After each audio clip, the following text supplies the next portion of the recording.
Hola familia, ¿cómo estás? Espero que estés bien. Vamos avanzando en nuestro estudio del libro de Esther, en esta ocasión para nuestra lección número 4, y hoy vamos a considerar el capítulo 3. Vamos a tratar de abarcar todo el capítulo, es una sola sección en la cual vamos a considerar esto que nuestro tema nos ofrece hoy, es maquinaciones malignas, y tiene que ver la historia, no, pero sí de alguna manera reflejando ella lo que sucede en la vida de todo creyente cuando tenemos que enfrentarnos ante esta oposición y esta diseñada estrategia del maligno en contra de nosotros. Es de alguna forma la historia de la humanidad. Desde el principio, Satanás ha buscado la manera de desvirtuar el plan y el propósito de Dios para la humanidad. Mucho más ahora en Cristo Jesús trata de desvirtuar y trata de destruir. Como dijo Jesús, Él vino para hurtar, matar y destruir las obras de Dios en el creyente. Y ese es el enfoque que vamos a darle a este capítulo 3. Obviamente, como ha sido ya costumbre desde que iniciamos este libro, no dejaremos de observar el aspecto histórico, pero también este tercer elemento que nos viene acompañando desde el principio. No dejaremos de ver a Dios operando, porque, y a manera como de anticiparte hacia dónde irá el flujo de esta historia, es que a pesar de que Satanás en esta historia, en tu historia y mi historia, planea, maquina, determina un día malo para venir en contra de nosotros, Dios siempre se anticipa a ello. Dios siempre se anticipa a ello y Dios no es alguien que soluciona los problemas solamente cuando se le presentan. Sus problemas, sus situaciones ya están previamente resueltas. Así que ese es el énfasis que vamos a darle en esta ocasión. Vamos a hacer la lectura de algunos versículos. Vamos a comenzar en el capítulo 3. Mira por ahí el verso 1 en adelante. Dice: tiempo después, el rey Jerjes ascendió a Amán, hijo de Amedata el agageo, lo puso por encima de todos los demás nobles y lo convirtió en el funcionario más poderoso del imperio. Todos los funcionarios del rey se inclinaban ante Amán en señal de respeto cada que él pasaba, porque el rey lo había ordenado. Pero Mardoqueo se negó a inclinarse ante él o a rendirle homenaje. Entonces los funcionarios del palacio que estaban a la puerta del rey le preguntaron a Mardoqueo: ¿por qué desobedeces la orden del rey? Todos los días le hablaban de lo mismo, pero aún así él se negaba a cumplir la orden. Entonces le informaron a Amán para saber si él toleraría la conducta de Mardoqueo, ya que Mardoqueo les había dicho que era judío. Cuando Amán vio que Mardoqueo no se inclinaba ante él ni le rendía homenaje, se llenó de furia. Como se había enterado de la nacionalidad de Mardoqueo, decidió que no bastaba con matar solamente a él, sino que entonces buscó la forma de destruir a todos los judíos a lo largo y ancho del imperio de Jerjes. Ya fíjate, comenzamos en los primeros 2 capítulos a observar la intervención de Dios anticipada, cómo las cosas comienzan a tomar cierta forma que desde luego no entendemos, aunque suponemos, como ya conocemos nosotros la historia en general, suponemos por dónde irá la cosa. Pero aquí en el capítulo 3, en este desconocimiento de los protagonistas de esta historia, vemos que ahora se está tramando una situación así crítica y de un conflicto mayúsculo, no solamente para Mardoqueo, sino para todos los judíos que, como ya dijimos anteriormente, vivían o se quedaron a vivir allá bajo el imperio persa, en todas estas tierras, particularmente aquí en la capital de Susa.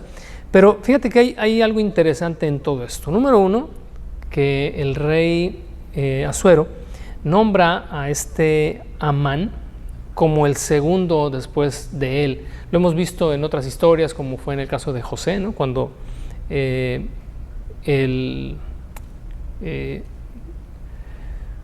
faraón en Egipto le nombra como su segundo, y de alguna manera el único arriba de José sería Faraón, y aquí el único por encima de Amán era el rey Asuero. Por lo tanto, Amán adquirió una autoridad superior, suprema, casi absoluta, con la excepción de la autoridad que tenía Asuero sobre él. Y fíjate que ahí en Eclesiastés 10, del 5 al 7, escribe Salomón el proverbista: he visto otro mal bajo el sol. Los reyes y gobernantes cometen un grave error cuando le otorgan gran autoridad a gente necia y asignan cargos inferiores a personas con capacidad comprobada. Hasta he visto sirvientes cabalgar como príncipes y príncipes andar a pie como si fueran sirvientes. Y creo que este proverbio se aplica perfectamente a lo que sucedió aquel día cuando el rey nombra a Amán. Obviamente aquí no conocemos hasta este punto nada de este hombre, de Amán, pero conforme vayamos avanzando en la lectura, ya a partir del capítulo 3 y lo que reste del libro, nos daremos cuenta que era un hombre perverso, maligno, malvado, con muchos complejos, muchas inseguridades, en fin. Ya hablaremos de él un poquito más adelante, pero hay un detalle en esta fracción de la historia que acabamos de leer, o que seguramente tú ya leíste con anterioridad, y es esta renuencia de Mardoqueo a inclinarse delante de Amán y rendirle homenaje. Si tú observas el pasaje así nada más, bueno, supondrías que el hecho de que él no lo hace es porque es judío, y como judío no doblaría su rodilla o no se inclinaría y no le rendiría homenaje a ningún otro más que a Dios.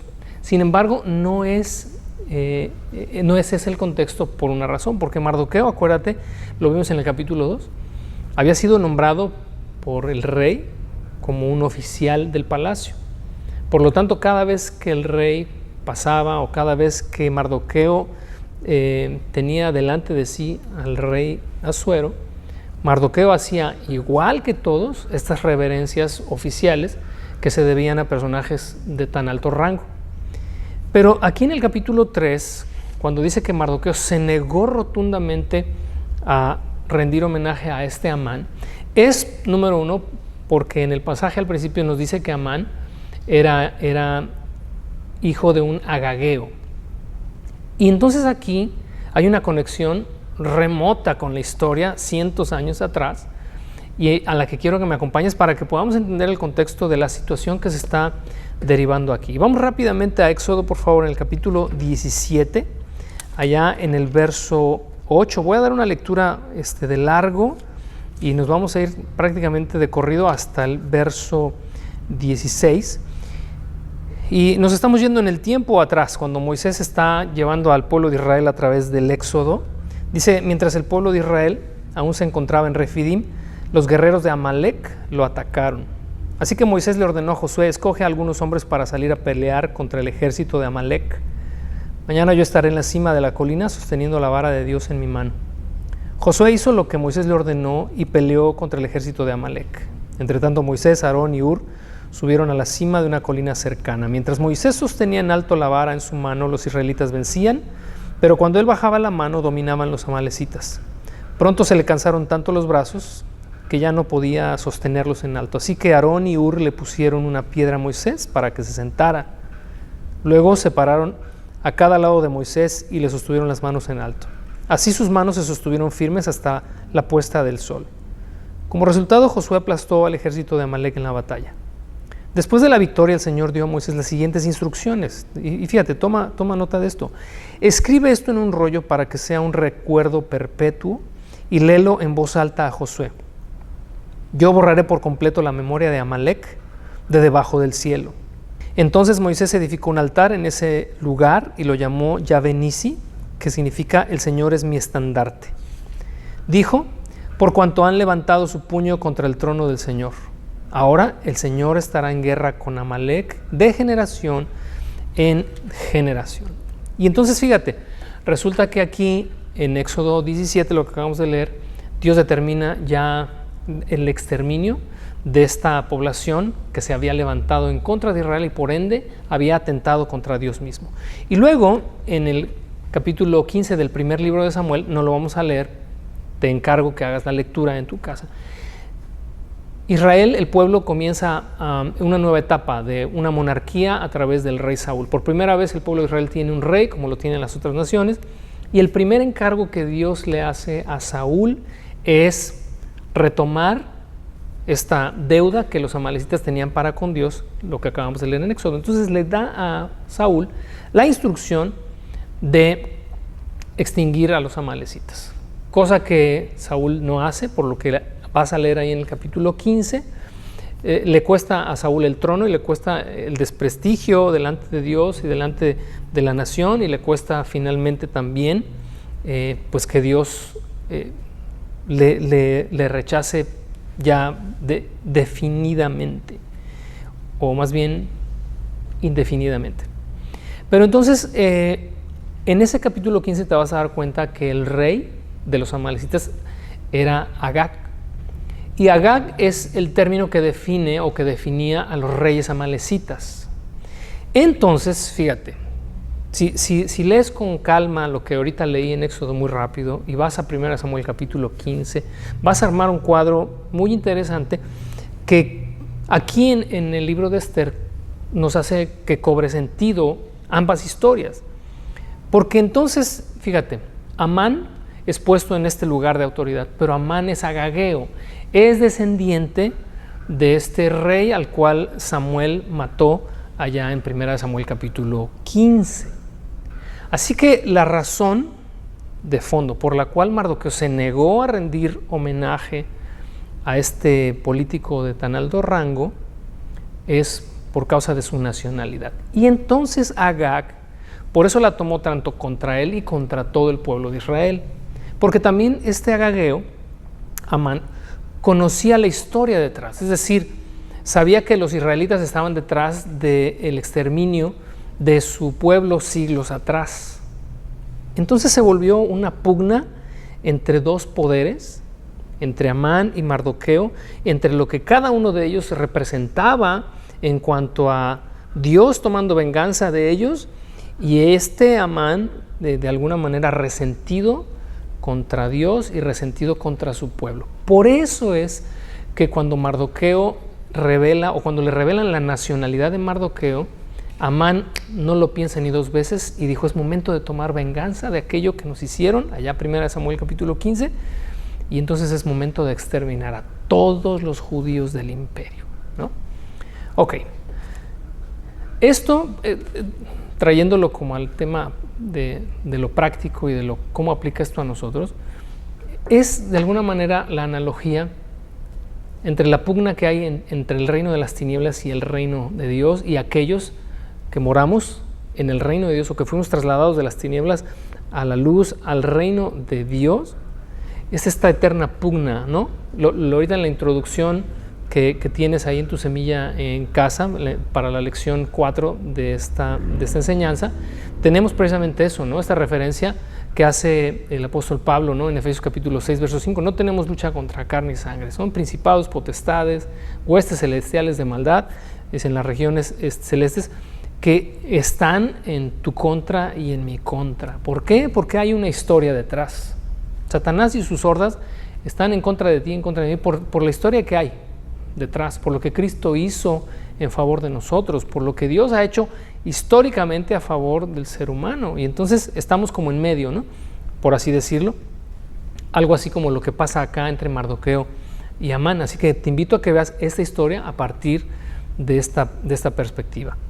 Luego allá, continuando en el libro de Esther, en el capítulo 3, en el verso 7, dice: así que en el mes de abril, durante el año 12 del reinado de Jerjes, echaron el plan de suertes en presencia de Amán. Las suertes se llamaban Purim, ya hablaremos de esto un par de capítulos más adelante, a fin de determinar cuál era el mejor día y mes para llevar a cabo el plan. Se escogió el día 7 de marzo, casi un año después. Qué interesante esto. Mira, ahí en el libro de Proverbios, capítulo 16, verso 33, Proverbios 16, 33, dice: podremos tirar los dados, pero el Señor decide cómo caen. Estas suertes que se echaron, no sabemos en qué consistía esta determinación de suertes o cómo se daba, pero suponte que fueran unos dados. Se echan estos dados o se tira esta suerte y cae con fecha determinada o predeterminada ya para casi un año después, en el mes de marzo del mes siguiente. Ya para esto, Esther ya tenía 5 años en el reinado. Esto lo podemos comprobar, ¿no? Porque en el capítulo 2, verso 16, leímos que llevaron a Esther ante el rey Jerjes en el palacio real al comienzo de invierno, el 7º año de su reinado. Y luego aquí, esto lo tenemos ya, dice en el verso 7 del capítulo 3, durante el año 12 del reinado de Jerjes. O sea, ¿a dónde te quiero llevar con todo esto? Y yo quiero que observes, esos son detalles súper importantes, cada uno que se acerca a la Escritura, cada vez que uno se acerca a la Escritura, son detalles importantes que tienes que considerar. Que 5 años atrás, Dios ya había preparado su juego. Digo, si usamos esta analogía. Por ejemplo, dicen que los mejores ajedrecistas son aquellos que anticipan jugadas, o sea, se anticipan 5, 6, 7 jugadas antes acerca de lo que su oponente va a hacer, ¿no? Lo mismo sucede con el que es un buen entrenador de fútbol americano, son estrategias, se anticipan a lo que el otro va a hacer, y lo mismo es para un comandante o para un general de un ejército. En cuanto va a la guerra, se anticipa a lo que el oponente hará, igual en el box, etcétera. Hay muchas disciplinas y hay muchas situaciones en las que la anticipación lo juega todo para la victoria. Dios 5 años atrás, y digo, no 5, una eternidad antes, pero al menos en esta cronología que nos marca el libro de Esther, 5 años atrás Dios ya había puesto, como en el ajedrez, ya había puesto su reina, ya había puesto a Esther en el trono. Ya te recordarás lo que vimos la lección anterior, Dios estaba moviendo todas las piezas.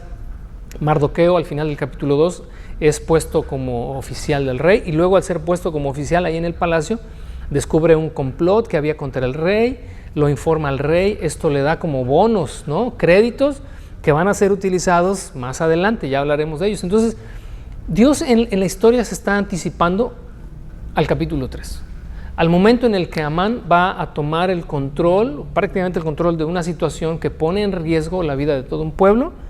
Dios ya está listo, ya está preparado, Dios ya ganó anticipadamente, pero obviamente todo tiene que desarrollarse, toda la historia se tiene que desplegar, pero Dios ya hizo todas sus jugadas. ¿A dónde nos lleva esto? Cuando tú y yo entramos en un conflicto espiritual, cuando tú y yo entramos en una adversidad, cuando tú y yo entramos en una crisis, en el momento lo estamos viviendo, lo estamos sintiendo, lo estamos sufriendo, nos estamos quejando de ello, etcétera, etcétera. Pero qué padre es que podamos, a través de esta historia, ver que lo que hoy sucede en nuestras vidas, Dios ya se anticipó, Dios ya preparó, ya nos capacitó, etcétera, etcétera. O sea, Dios no es alguien que, por ejemplo, yo, si a mí me pones a jugar ajedrez, de lo que no sé pues, prácticamente nada, pero bueno, olvídate, dominó o damas chinas, si me pones a jugar cualquiera de esas cosas, pues para alguien novato como yo, lo único que hacemos es que en el momento estamos tratando de hacer nuestras jugadas para salir adelante en ese momento, en esa jugada. Pero quien es profesional anticipa muchas cosas. Dios no está en nuestra vida solucionando nuestras situaciones al momento, al vapor de la situación, ¿verdad? Saquemos a Juvenal adelante, ¿no? de esta crisis, de esta condición, de esta situación, pues porque no la esperábamos en ninguna manera. Nosotros no lo entendemos, estamos limitados en nuestra mente, en nuestro entendimiento. Pero lo que el pasaje nos ilustra es eso, que ante una maquinación maligna, Dios ya tomó su tiempo para prepararse y anticiparse. Entonces, fíjate, cuando se echan estas suertes, este Purim, hay 11 meses por delante. Porque como leímos en Proverbios, uno echa las suertes, pero Dios determina cómo caen. Entonces, ahí está la intervención de Dios, y Dios está designando que sea 11 meses después, porque es el tiempo que Dios necesitará pues, para completar su proyecto de salvaguardar y de librar de la muerte a todo su pueblo que está allá en el exilio. Así que toma nota de todo esto en tu propia experiencia. Y dice el verso 8 de Esther 3, luego Amán se acercó al rey Jerjes y le dijo, hay cierta raza, llama la atención que no identifique quiénes son, por alguna razón lo hizo así, hay cierta raza dispersada por todas las provincias del imperio que se mantiene aislada de todas las demás. Tienen leyes diferentes de los demás pueblos y se niegan a obedecer las leyes del rey. Por lo tanto, no conviene a los intereses del rey que ese pueblo siga con vida. Si al rey le agrada, emita un decreto para destruirlos, y yo donaré 10,000 bolsas grandes de plata a los administradores del imperio para que los depositen en la tesorería del reino. El rey estuvo de acuerdo y, para confirmar su decisión, se quitó del dedo el anillo con su sello oficial y se le entregó a Amán, hijo de Hamedata, el agageo, el enemigo de los judíos. El rey dijo: tanto el dinero como el pueblo son tuyos para que hagas con ellos lo que mejor te parezca. Era el tipo de autoridad que tenía Amán, casi absoluta. Y entonces, en esta conspiración y en este tramar cómo poder ejecutar su siniestro plan, va con Jerjes de una manera, pues ya lo observas, hablando de cierta raza, no identifica quiénes son. Quizás si hubiese dicho que eran los judíos, tal vez el rey de entrada hubiera dicho: hey, no. Pero pues hay cierta raza que no obedece, que no se sujeta, no se alinea, no sirve para nuestros intereses. Y me hace esto, ¿verdad?, entender esta analogía en cuanto al pueblo de Dios en el mundo. O sea, es por eso es que tenemos lucha contra huestes espirituales, ¿no?, de maldad, porque no nos alineamos, no estamos yendo en esa misma corriente. Somos un pueblo extraño, estamos en una tierra ajena, por eso dice la Escritura que somos peregrinos y extranjeros. Estos judíos que viven en el exilio, pues no están en su tierra, viven bajo otras leyes, bajo otro sistema, pero a pesar de ello mantienen su identidad como judíos, mantienen su identidad como pueblo de Dios y viven de acuerdo a esa identidad. Pero Amán trae otros planes. Amán quiere destruirlos y entonces el rey le dice: aquí está mi anillo, firma lo que quieras. Es como darle literalmente un cheque en blanco, ¿no? Ahí está mi anillo, decreta lo que tú quieras, el dinero no te preocupes, quédatelo. Y la vida de esta gente es tuya también. Y entonces esta situación o esta condición es muy crítica, muy crítica. Si no interviene Dios en todo esto, como lo ha empezado a hacer ya años atrás, seguramente el pueblo de Israel en el exilio habría sido aniquilado. Si el día de hoy tu vida y mi vida no estuvieran bajo la protección, bajo el cuidado y la supervisión de Dios, olvídate, ya el maligno nos habría hecho literalmente polvo, ¿no? Ahora, en el verso 12 dice: así que el 17 de abril citaron a los secretarios del rey y se escribió un decreto tal como lo dictó Amán. Lo enviaron a los funcionarios del rey de más alta posición, a los gobernadores, a los nobles de cada provincia, en sus propios sistemas de escritura y en sus propios idiomas. El decreto se redactó en nombre del rey Jerjes y fue sellado con el anillo del rey. Se enviaron comunicados a todas las provincias del imperio mediante mensajeros veloces con orden de matar, masacrar y aniquilar. ¿Verdad? Me suena mucho a el enemigo no vino sino para hurtar, matar y destruir. Dice: a todos los judíos, jóvenes y ancianos, incluso las mujeres y los niños, en un solo día. El plan estaba programado para el 7 de marzo del año siguiente. Las pertenencias de los judíos serían entregadas a los que los mataran. Una copia del decreto debía emitirse como ley en cada provincia y proclamarse a todos los pueblos a fin de que estuvieran preparados para cumplir con su deber el día señalado. Por orden del rey se despachó el decreto mediante mensajeros veloces y también se proclamó en la fortaleza de Susa. Luego el rey y Amán se sentaron a beber, pero la ciudad de Susa entró en confusión. Fíjate que estaba de alguna manera relacionando esta historia con el momento en el que Dios, obviamente no vamos a comparar a Dios con el rey Jerjes, ni al caso, pero creo que sí nos sirve como analogía para entender que cuando una persona, en este caso Amán, recibe la autoridad del rey para hacer lo que él quiere, me hizo asociarlo con el momento en el que Dios, que tiene la autoridad soberana, le otorga este permiso a Satanás para venir en contra de Job. Es más o menos la misma idea, ¿no? Lo vimos ahí en Job capítulo 1, capítulo 2, es ok, te autorizo que vayas y que hagas, pero no puedes hacer esto o aquello. Y otra vez, te autorizo, está bien que vayas y hagas esto, pero no puedes hacer aquello. Algo así como cuando Jesús también está orando por sus discípulos y Pedro, ¿verdad?, le dijo: aunque todos ellos te nieguen, yo jamás te voy a negar. Y entonces el Señor Jesús abre los ojos de Pedro para una realidad que él y los demás desconocen. Pedro, Satanás los ha pedido para zarandearlos como a trigo. Dice, pero yo he rogado para que tu fe no te falte. Una vez que hayas vuelto, ¿verdad? Restaura o cuida de tus hermanos o de los demás. Y fíjate, son principios que nos muestran una realidad espiritual. O sea, hay momentos en los que el día malo va a llegar a tu vida. Definitivamente no lo vamos a poder evitar. Siempre hay un día malo, ¿no? Malo no por el resultado que va a generar en nosotros.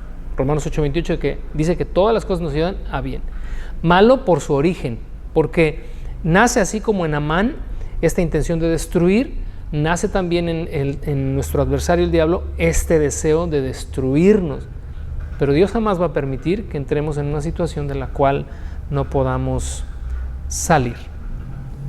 Quiero que terminemos leyendo el Salmo 27. Es un salmo que recién consideramos en nuestras reuniones dominicales y que también hace algunos meses consideramos en una reunión de sábado, pero no deja de ser un salmo increíble y creo que hoy viene mucho, ¿verdad?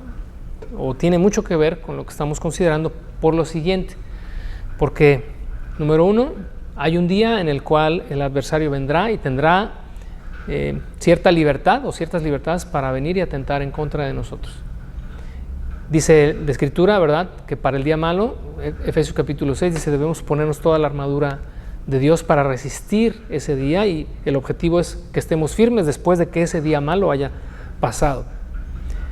Dios se anticipa a ese día malo y prepara todas las cosas para que nosotros podamos ser preservados en este momento, ¿no?, de tribulación. Pero el capítulo 27 del libro de los Salmos creo que nos enseña cuál debe ser nuestra actitud ante toda esta situación, nuestra condición, porque el capítulo 3 al final dice que Amán y el rey, después de haber hecho este decreto, se sentaron a beber como si nada hubiera pasado. Dice, pero que el pueblo de Susa entró en confusión, y obviamente entró en confusión todo el pueblo judío a lo largo y ancho del imperio. Tú y yo obviamente hemos entrado en momentos de confusión cuando pasamos por situaciones así. Pero ¿qué dice el Salmo 27? Y vamos a leer del verso 1 al 6 y con esto vamos a terminar. El Señor es mi luz y mi salvación. Entonces, ¿por qué habría de temer? El Señor es mi fortaleza y me protege del peligro. Entonces, ¿por qué habría de temblar? Cuando los malvados vengan a devorarme, cuando mis enemigos y adversarios me ataquen, tropezarán y caerán. Aunque un ejército poderoso me rodee, mi corazón no temerá. Aunque me ataquen, permaneceré confiado. Lo único que le pido al Señor, lo que más anhelo, es vivir en la casa del Señor todos los días de mi vida, deleitándome en la perfección del Señor y meditando dentro de su templo. Pues Él me ocultará allí cuando vengan dificultades. Me esconderá en su santuario, me pondrá en una roca alta donde nadie me alcanzará. Entonces mantendré mi cabeza en alto, por encima de los enemigos que me rodean. En su santuario ofreceré sacrificios con gritos de alegría y con música cantaré y alabaré al Señor.